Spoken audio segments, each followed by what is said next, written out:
arena alongside Tatalashvili and Draksic on one end and Dudcik on the other, and there they are in the middle of this, and there is zero upset, there's no change, there's no need to do this. This can absolutely be held right here. Dave Stanley's the referee in the middle, escorting the two fighters off. I know he's very experienced in this area. It does.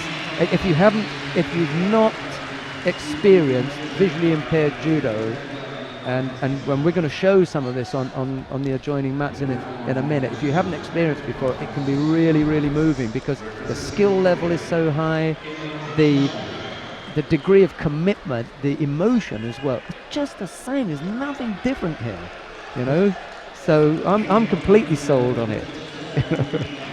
Right, Norbert, we're gonna get you back when Annette Berm comes on, because we can only show mats 1 and 3.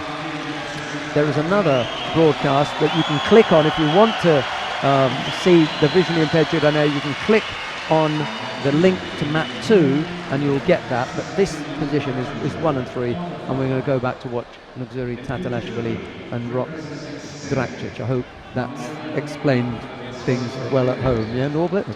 Yeah. So we look forward to seeing you again. Are the two Ukrainians related? Yeah. Are they oh, the man from Teufelsstrich. There is Annette Berm. She's back just in time to take a seat. So what we're going to do is we're going to leave Biro Norbert in his seat. You can stay here. We're going to put Annette Berm in my seat. We'll finish off with Tatalashvili and Draksic, and then Norbert, that when the visually impaired comes down on mat number 1, that's where we'll be, and that's what we'll be showing. Yeah, I can see from your face that you're a little bit surprised at how moved I am by the whole visually impaired experience. It is moving, and if you're a judo man who's never had access to that, you are going to be moved, and I was. It hasn't left me since London. It is such a special thing. Right, let's see if we can get Annette Berm in here, and I'll leave you with Biro Norbert. Annette, I'm going to introduce you to Biro Norbert, chairman of the Judo Committee of IBSA. It's the International Blind Sports Federation. He's here as a guest of the EJU. Here's Annette Berm. It's really nice to have you here. Yeah. I'm very grateful that we can be here. Yeah. Especially for the EOC and the EJU. Yeah. Because they helped a lot to be here and to promote our kind of sport here. Yeah. In this beautiful arena. That is right. It's definitely a special experience. Yes, absolutely. The atmosphere is fantastic. Yeah. So we will have a look. Have there already been some fights? No, not yet. Okay. So you're at home, if you want to watch one of the fights with the visually impaired athletes. At the moment they are on mat number 2. We can also only switch between mat and 3. So we will see. We will see. Yeah. Yeah. We will see when there's a fight coming up, because I'm also very interested in. For me, it's also a completely new experience to watch that fights. I'm only used to watch and commentate fights for the judoka who don't need the help concerning which score it was, how they are managing it. This is really an interesting and new experience. Yes, it's a new experience, but in my opinion, it's the same sport. So there is only one judo. Visually impaired or sighted athletes can practice. Maybe they can practice together during the trainings.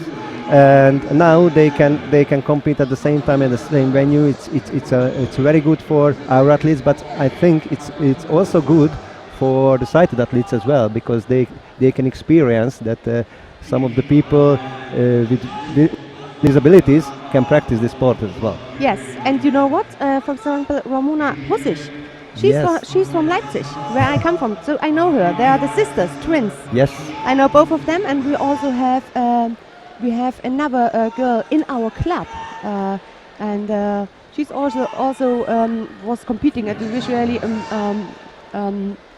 the blind. I think she's done. There are some degrees Now, how high is the level of how many they still can see, how many they are not can't see, and but I remember that I also trained with her together. So, and really, for us also it belongs to it's one sport. Yeah. Yeah, absolutely. And it's very strange because we have 3 categories within IBSAV. There's a special eye classification, and there are 3 classes. Yeah. The first one is B1. B1 athletes are totally blind, Yeah. and we can see, for example, the Azerbaijan, Ilham Zakiev.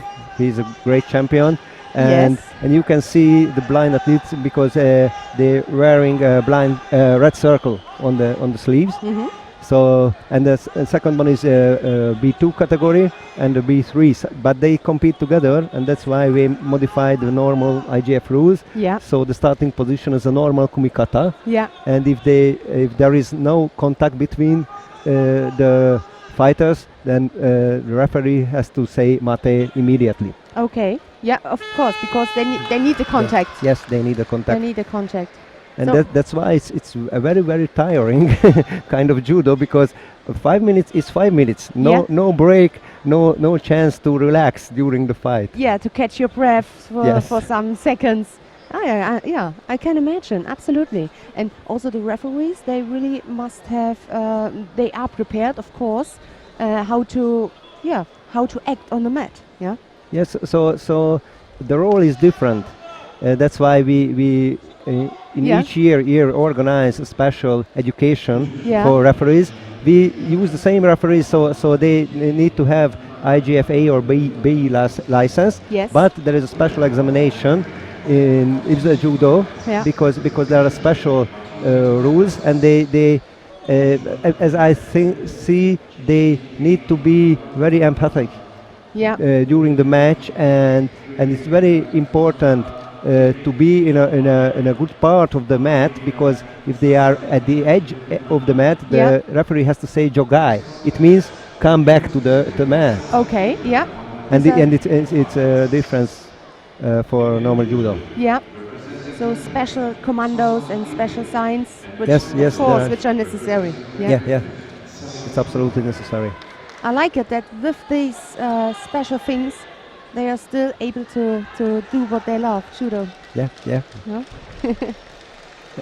And if you can see, they love to do it. So. Absolutely. So we keep one eye on mat number 2. Meanwhile, the action here is going on, the quarterfinal. There was a longer break, we spoke about this. Rok Draksic and also Nugzar Tatalashvili could take a deep breath.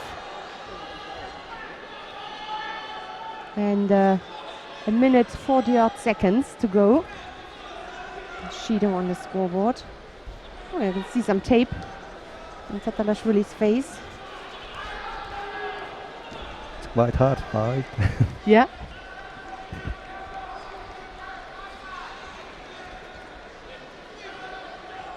So for sure, for everybody, it's really something special. This European Games, they received 2 medals for the Yes, I European know. Games and then the European Championships. Big attack, left sided Haragoshi. Whoa. Beautiful. Yes, absolutely. But Draksic, clever enough to turn as quick as he could to land on his front side. There's a replay. Let's have a look where he landed. Maybe you go. Yeah, I think there's no doubt that he landed on his side. Maybe it was the problem that the arm was in between. Just the arm was in between his body and the mat. Without the arm, you have the direct contact. I think that was the only reason. But for sure, he landed on his side. But it was a very good attack. Yeah. Oh, Sandra Dietrich just won her contest. She's in the semi-final.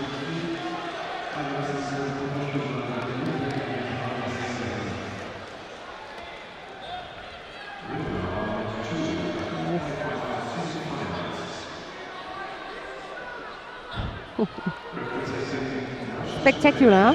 And still no score, but it's a good fight.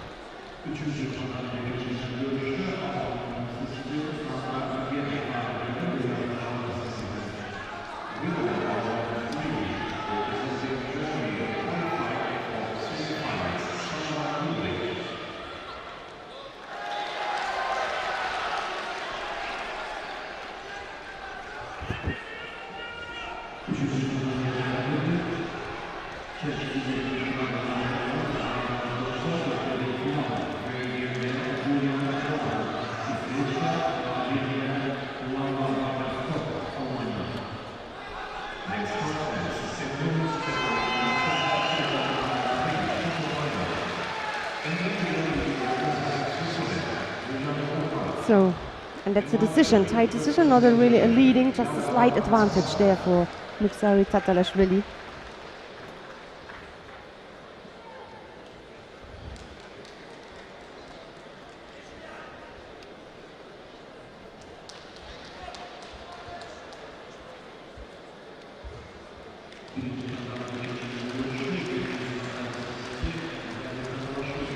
There's a nice replay.